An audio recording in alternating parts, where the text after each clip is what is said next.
Mga katrops, welcome back ulit sa aking channel, Sports React PH. At ngayon nga ay pag-uusapan natin ang balitang nagdesisyon na nga po si Lebron sa Cleveland Cavaliers. Pag-uusapan na rin nga natin dito sa ating panibagong video ang balitang pagsasama ni Cade Cunningham at Kevin Durant.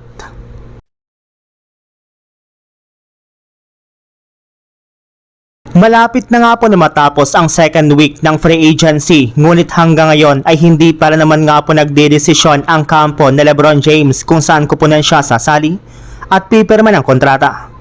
Todo na rin naman nga po ang mga team sa paghihikayat at pagre-recruit sa kanya.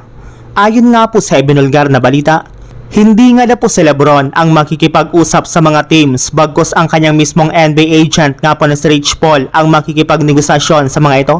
Kaya may chance nga po na makuha siya ng kahit anumang team sa West o sa Eastern Conference man yan.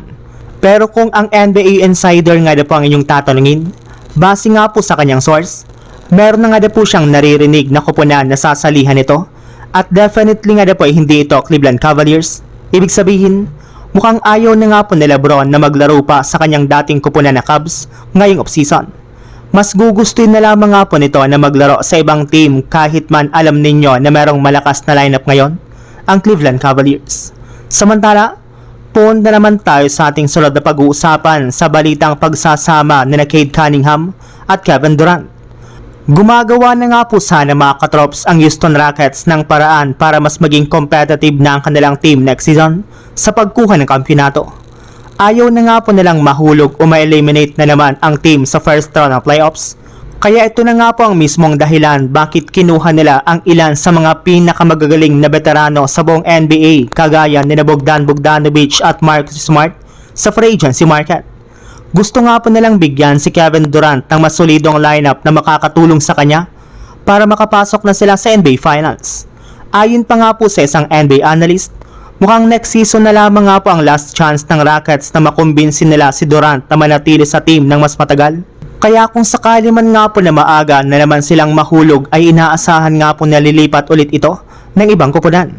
At this time nga po ay posibleng sumali ito sa Detroit Pistons para makasama ang isa sa mga pinakahinahangaan nga po nitong batang superstar na si Cade Cunningham. Hindi nga po katulad ng mga dati niyang team ay magkakaroon nga po siya dito ng legit na point guard na makakatulong sa kanyang gumalaw sa loob ng court. So yun lang mga katrops, ang handog kong storya ngayong araw. Sana nag-enjoy kayo, please like and subscribe my YouTube channel, Sports React PH para sa iba pang storya at update patungkol sa NBA. Kita-kits muli sa ating susunod na video.